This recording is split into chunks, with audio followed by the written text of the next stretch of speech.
free phone app today. The following is a paid program. Views and claims expressed are those of the program producer and are not endorsed by this station. Opinions expressed are not necessarily those of radio station KMET, its management, employees, or affiliates. Welcome to Steer the Line, where every Friday we give you NFL analysis, fantasy football breakdowns, and sports betting previews. I'm Christian Giordani, joined alongside lou-desmo and Rocky Giordani. Now let's get ready to steer the line. I've got Boston. Go ahead, Chris. Well. Today is the greatest day of my life because you know, Loud, what day today is? You're losing your virginity? No, that happened a really long time ago, I hope. Okay. Today's game one of the World Series, Dodgers versus Yankees. If you know me, I have been personally waiting for this series my entire life. Now, I know we're a football betting show. We get straight into it. We're a betting show. We're a betting show. We're a sports handicapping show. So mainly we focus on football. I talk other sports. So what do you got on before we get to our special guest, what do you got on the World Series? There's a conversation you and me have had very often about baseball and how terrible they've been marketing, how they've been losing fans, losing money. The last World Series had 9.1 million views. That's less than 54% of YouTube videos out. Now, right here, this is projects to be the highest viewed World Series ever, and probably the third highest American sports event of all time. Now, in your opinion, will this World Series, a 7-game series between the Yankees and Dodgers, save MLB baseball's marketing? No. Scott Steenroll, our guest from Winners and Winers, do you care to share your thoughts? Oh, no. Guest Scott Steen no longer with. Oh, yes, no longer Winners and Winers. Free agent, baby. No, I think baseball already took some positive steps with the pitch clock and some of the things they did to address the 3-hour plus game time. I think it may rekindle some interest. I think it'll get some people that normally wouldn't watch this time of year involved. But I think baseball is probably in better shape than it's been in for the last 8-10 years. The problem with baseball is that it's very hard to watch baseball games. They've made it very difficult because a lot of the marquee teams have their own, like the Seattle Mariners have a deal with Root Sports. If you don't get direct TV you can't get a Mariners game because Root Sports is not on YouTube TV. It's not on Dish Network. You can't stream it anywhere, and it's blacked out even if you have the MLB ticket in the market. So here I am in Washington. I'm 90 miles from Seattle. I can't watch Seattle Mariners games. Lou, I can help you out there. Yeah, we'll take care of that off air. Okay, just say it. But I'm saying they don't make it easy. No, right? And we've got the same deal here in Kansas City. First it was Fox Sports Midwest, and then it was Bally's, and then it became a pay platform. It's a mess. It's not on a lot of streaming services. Just like you said, it is really difficult. They don't make it easy. They don't make it easy to watch your hometown team. Absolutely correct. Now, NHL, I think, is brilliant with their deal, the deal with ESPN Plus. Man, I mean, you want to sit down and watch a hockey game from 4 p.m. till 10 o'clock at night on ESPN Plus, which is cheap. It's like $11.99 a month. You can watch virtually every hockey game. And if it's not on ESPN Plus, it's on TNT or it's on ABC. So, I mean, hockey, easy to find. Football, oh my God, how can you miss it? The NBA, everywhere. And then it comes to Major League Baseball, and basically you can't freaking watch the games. Drives me insane. I've never seen a product do well that people can't find. What's the name of this show? Lou's Beefs? No. Actually, I make a great Italian beef. I'm just saying. But no, it is Steer the Line, and we're all about sports handicapping. So, Christian, handicap the series for us. Your thoughts. My thoughts on Dodgers fan.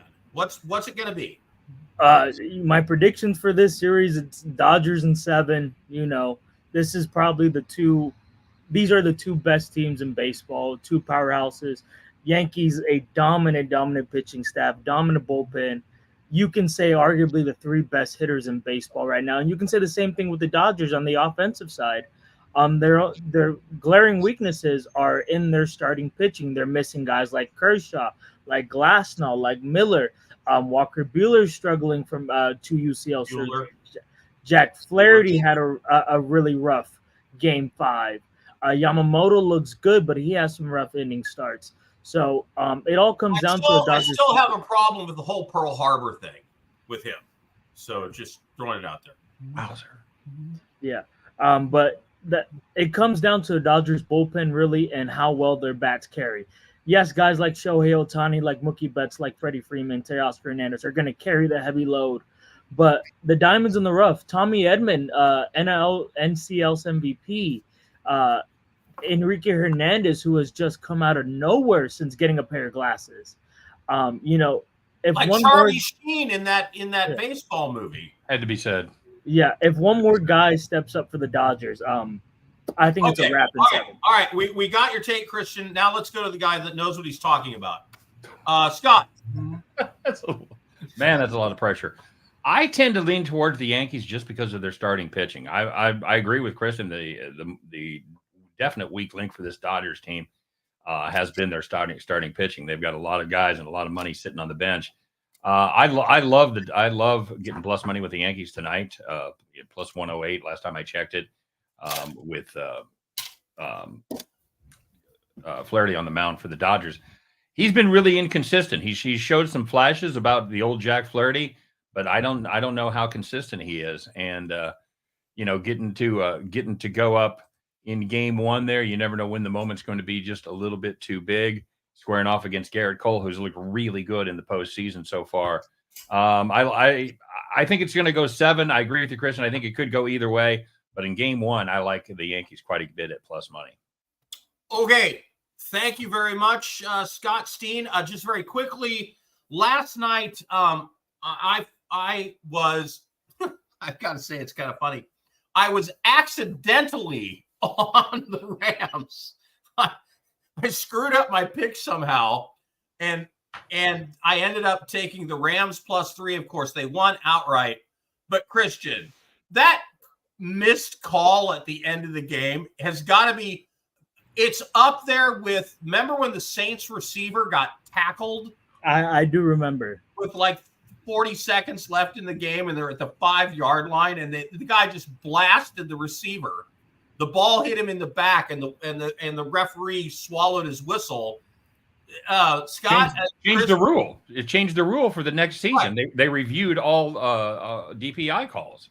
Right. So that lasted 1 season. So and the thing that confuses me is it was the safety, which makes it a scoring play. And aren't all scoring plays reviewed, Scott? Yes, all scoring plays are reviewed, but they're not reviewed for penalties like that, Lou. Oh, they're reviewed for scoring. Yeah, whether the score is accurate or not. That's so dumb. You can't throw a retroactive flag on a review. You just can't do it. Yeah, 12 men would be the exception. Wow. Okay. Well, that seems crazy to me. Look, the chances of them going the length of the field, getting a touchdown and a 2-point conversion, and then winning in overtime. Okay, kind of, not a great chance, but that's not a good look for the NFL, right, Christian, to miss that obvious of a call on national TV? No, that was not a good look at all. And Byron Young and the Rams got away with one. A really bad call. A really bad no call. He put his hands on his helmet. He put his hands on his helmet. He knew it was a penalty coming, and they got away with it. They completely ran away with that play. Yeah, see, that's what threw them, because usually the guys are like, they put their hands up like they didn't do anything, and that's an automatic flag. Right. So when you act guilty, apparently, like, yeah, it wasn't that bad. Yeah, you're fine. So if Sam Darnold's helmet had actually been removed, would that, what does it take? The guy's head, he's looking out his ear hole at the end of the play. I just, wow. I thought that was a very sketchily officiated game pretty much all the way through. The first half when the Vikings defense just couldn't get off the field on third down. They would stop them, and they'd get illegal contact, illegal use of hands, holding, DPI, something. It was just excruciating there in the first half to watch the Rams drive down the field, completely aided by third down penalties against the Vikes on some pretty sketchy stuff. Yeah, just a couple games going tonight right now that I've got some interest in. I have Boston College is up 7-0 on Louisville. I had an official pick on this game, which was Louisville -7. I just thought too much offense for Boston College right now, not going my way. And then Ottawa is beating the Golden Knights 4-3 with about 16 minutes and 50 seconds left. And of course, I have the Golden Knights -146. So there you go. I'm going to go. I may be going 0 for 2 tonight. Now, thank God I accidentally get a winner every. I was going to say, to recap Loud's handicapping prowess, you got an accidental winner last night, and you're already in the weeds so far tonight with your 2 picks. Yes, I am. So, excellent work. So we're going to lean on Scott now. Let's talk some of your good bets, best bets that you like this weekend in college and NFL. As a free agent right now, you don't have a lot of premium picks up everywhere.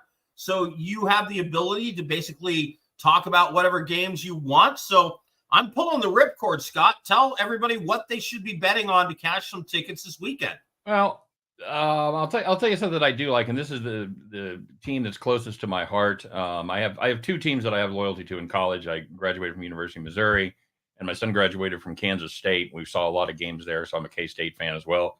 K-State plays their big in-state rivalry game this week in Manhattan against KU. It's a 9.5 is the number. For some reason, this is a series that usually plays close. I really don't have much interest in the side, but I do like the over 54.5. This is a game where you're going to watch these 2 quarterbacks. You're going to throw the ball, and you're going to say, "Man, that guy is sure a great runner." Right. Jalen Daniels and Avery Johnson for K-State. Both, I guess you could call them dual threat quarterbacks, although if you don't throw the ball well, are you really a dual threat, or are you more of just a runner? And Kleiman, actually, for K-State, has done a good job of adjusting his game plan to the strengths and weaknesses of what Avery Johnson can do. And if you look at Johnson's overall numbers, they're not bad. He completes over 62% of his passes, 14 TDs, 5 picks. But he's still a little wild on his medium to deep throws. He's got a big arm. He can hit those throws, but he can't hit them every time. And Daniels has been a serious disappointment this season. He's had a lot of injury problems in his KU career. And he's got a stat line of 56.6%, 10 TDs, 8 picks. But neither one of these guys gets sacked a lot because of their mobility, and both of them have very good offensive lines, especially K-State. But this is a K-State team that wants to run the football down your throat. That's an old Kleiman thing from his North Dakota State days. He wants to just stand you up at the line of scrimmage and beat you into oblivion. And everybody, all the quarterbacks, all the running backs for K-State currently average over 6 yards per carry. So this is a K-State team that knows how to get it done, but they score a ton of points. And I like both of these teams to be able to. I think KU is going to have to probably throw the ball more than they want to. I think they're going to be behind, and I think they're going to open up the game. K-State has scored 30 or more, I think, in 4 straight. I like the over 54.5 in this one. I think we're going to see a shootout. Okay. I know there's another team going to the NFL that you have extreme loyalty to, and that would be the Kansas City Chiefs. I have a premium pick at Winners and Winers on the Chiefs-Raiders game. It is currently, that line is Kansas City -10. I think it opened at that. It hasn't moved. Not a lot of line movement or either on the over and under. Kansas City -10 at Vegas. Your thoughts? Well, I've got it. I did find it at 9.5, and obviously right. I like that a lot better. I'm backing the Chiefs here, Loud, and I'm not going to lie. I've been calling for the Chiefs to not cover for the last 4 weeks and maybe even lose outright. I haven't liked the way they've played. The offense is still stuck in the mud. Mahomes leads the league in interceptions. They lose about 1 wide receiver every single week. Okay, so let me have you say that again. How so? Repeat those stats. Mahomes. Yes, leads the NFL in interceptions. Absolutely. Okay. He has more interceptions and touchdown passes this year. Probably not going to be an MVP, but the Chiefs, they're 6-0, baby. That's all that matters. That's it. They don't ask you how. They just ask you how many. The Raiders are awful. Awful. Absolutely dreadful. And this is a series that has been owned by the Mahomes Chiefs in Except for Vegas, last in Christmas. California. No. What I'm saying is on the road, Right. Chiefs have owned this series. They have covered 5 of 6 with Mahomes in Vegas, California, wherever the hell that team's playing. The only time they didn't cover was a 3-point win in 2020 when they opened up their brand new stadium and had no one in there. So I think a lot of people throw out the 2020 stats. I know I do on most occasions. So I'm switching it up, man. I'm switching it up. 9.5, 10 points. It's a ton. But the Chiefs, they're playing excellent defense. The Raiders, they look like hot garbage right now. They're back to Minshew because of the injury to O'Donnell. Well, and thank God they brought in Desmond Ridder. Yeah. Nothing says success about the guy that they had to get not only one but 2 quarterbacks to replace in Atlanta as they showed him the door. So let me just ask something else, which is, do you think the worst thing that could have happened to the Raiders last year, because I do, is them beating Kansas City? Well, because I think that's what sort of put Mark Davis over the hump in terms of, you know what, maybe this guy's the right coach, which I absolutely believe he is not ready to be a head coach in the NFL. Sorry. Well, I know the players love him, and watching that receiver show on Netflix, I know that Devontae was talking about a complete change in the attitude when he came in. So I know he's a player's coach, at least if we can believe anything from television. He's a player's coach, and I think they like playing for him. But I agree, Lou. A lot of times you sneak in through the back door to the playoffs like that, or you get a big win against your rival on the road. It gives you a little false sense, a little fool's gold that you're really further along in your program than you actually are. And that was a weird game on Christmas Day. They had two fumbles. They had I worked in the restaurant and hospitality industry for many years. High school through grad school. And you know what? I really liked the manager that fed us all free drinks and cocaine. Who didn't? Right? And so, yeah, that's great. You all love that guy. Of course, the restaurant's a total mess. And things are getting, put out wrong from the kitchen and delivered to the wrong tables. And you're not making as much money. And everybody's having a great time. You know what? Players coach, restaurants manager that's friendly with the staff. I kind of see those as the same thing. And I don't think it's necessarily a recipe for success. Yeah, well, it's got to be a balance. It certainly looks that way with the Raiders. Obviously, unloading Devontae. This Chiefs defense is the real deal. They really are a high quality unit, and the Raiders have had trouble scoring pretty much all season long, but especially the last 4 games. Kansas City has been remarkably consistent. They're not high scoring, but they've scored between 22 and 27 points in 5 of their 6 games, with the only game where they were below that was a 17-10 win over the Chargers, where I think Mahomes threw an interception in the end zone. So they should have been right in that zone there as well. I don't think the Raiders get to 20. I don't think they get to 14 in this one.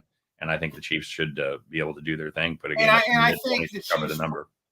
And the Chiefs probably are good for at least 2 turnovers that they get from the Raiders. One of them may be a pick six. Certainly possible. It's certainly possible. Minshew is not afraid to gamble. He's not afraid to throw into the tight windows. And the Chiefs have been very good at being able to turn their opponents over, whether it be a fumble or through interceptions. All right, let's stay in the NFL. 1, 2, 3, 4, 5 teams on my absolute fade list, with maybe one coming off. Fading the Saints, fading the Browns, fading the Titans, fading the Panthers, and fading the Dolphins. I make a list every week of teams that I'm like, okay, I am not betting on these teams going forward, and I may always bet against them. The Saints, however, get Chris Olave and Taysom Hill back. The Browns, maybe addition by subtraction with Deshaun Watson going out and Jameis Wilson coming in. Famous Jameis, baby. Yeah, the Titans, I can't think of anything good to say about them. The Panthers, I can't think of anything good to say about them, especially since they have to go back to C.J. Stroud because I'm sorry, the quarterback's name, Andy Dalton, was in a car accident. Yeah, yeah. And the Dolphins get Tua back, but is Tua going to – you got to wonder if Tua is going to be a little risk averse, right? So those are my teams to fade. Do any of them fit in any of the picks that I want to talk about? Yeah. So I have a over-under total behind the paywall at Winners and Winers, but Saints Chargers, the line is Chargers -7.5. That's the direction I would lean. I think Spencer Rattler throws the ball to the other team a couple times. Your thoughts on that total? I mean, on that game. Yeah. No, why am I saying not money line? Side. Thank you. For God's sake. Point spread. No, we're definitely steering the line. Yeah. You know what? I've had a 5-6 year hate of Spencer Rattler. I hated him when he was at Oklahoma. I hated him when he was at South Carolina. And there's nothing I've seen since he's come to the Saints to make me hate him even less. He's a great fade. He's an absolute great fade. Yeah, I don't love this Chargers team. They were still missing some things, but that defense is the real deal. And we definitely saw that the Saints offense the first 2 weeks was all fool's gold. And even when Carr was healthy, they weren't scoring at that rate. And with Spencer Rattler in there, I don't think they have much of a. I don't care if they get Taysom Hill back or Chris Olave. If you can't throw it to them, then it's not going to do you much good. And they don't have the guy to pull the trigger in Spencer Rattler. Jets at Patriots. Jets catching. Patriots catching 7. This game, I am so tempted to like the Patriots plus the 7 points, but then I look at the game they played earlier in the year, and that was the one game that the Jets won and covered the spread. So your thoughts on that one? Give me the under. Let's call today. Okay. I have no desire to get involved in anything involving either one of these teams. I don't know what the Jets have there in Aaron Rodgers. They've lost 4 straight. It appears not much. Yeah, it really does. They've scored just 61 points over their last 4 games, so 15 points a game basically, and that is not getting it done. You know, you go out and lose to the Broncos at home. There's some questions, and of course, then they played the Bills tight. They played the Vikings to a 1-score game, but then the Steelers. They went to Pittsburgh and they absolutely got rocked, and I was all over that game. I hated the Jets in that spot.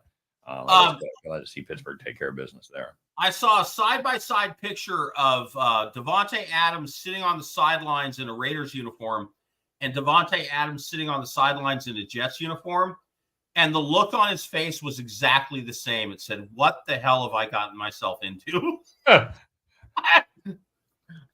Yeah, total freaking dumpster fire. I will be honest. I hate Aaron Rodgers. I just think he's an ass. And I think he's a locker room cancer and a bad person. So to see him flame out doesn't hurt my feelings. That's weird. He speaks so highly of you. I know. But, sorry. Now, I'm sorry, Aaron, the cat's out of the bag. Eagles plus 2.5 at Bengals. Man, these are 2 teams I cannot figure out, except I know one thing for sure. The Bengals defense is terrible. Not good at all. That was a that game that that game that they played last week against the Browns. That was ugly to watch. Absolutely ugly to watch. Brutal. You know, there's another quarterback on the list of didn't you used to be good? It's Joe Burrow. So, you know, his offensive line, Scott, is a sieve. It's terrible. Well, that's absolutely true.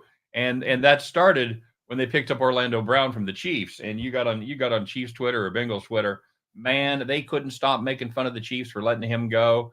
And every one of us that had watched Orlando Brown for 3 years play that left tackle position said, yeah, you guys just wait. Just wait a minute. Hey, Scott. Yeah, bud.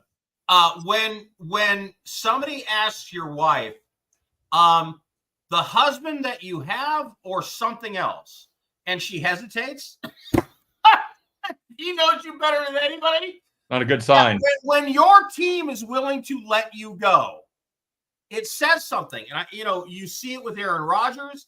You see it with these receivers. You see it. I mean, Pete Carroll was the master of it. Bill Belichick was even better of, letting people pay overvalue for free agents that he was willing to let go. Absolutely. 1 minute. Anyway, all right. Finally, Bills Seahawks. This is being played 90 miles from where I am.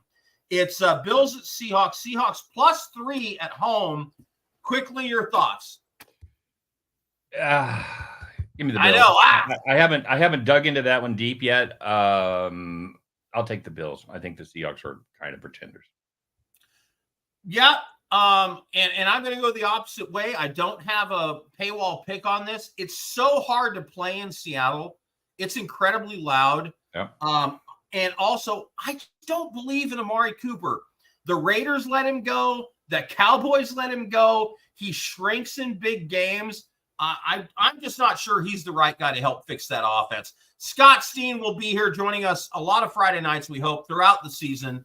And we are glad to have him. He is a longtime, very successful sports handicapper, so we are glad to have him here on Steer the Line. Thanks for being here, everybody. Until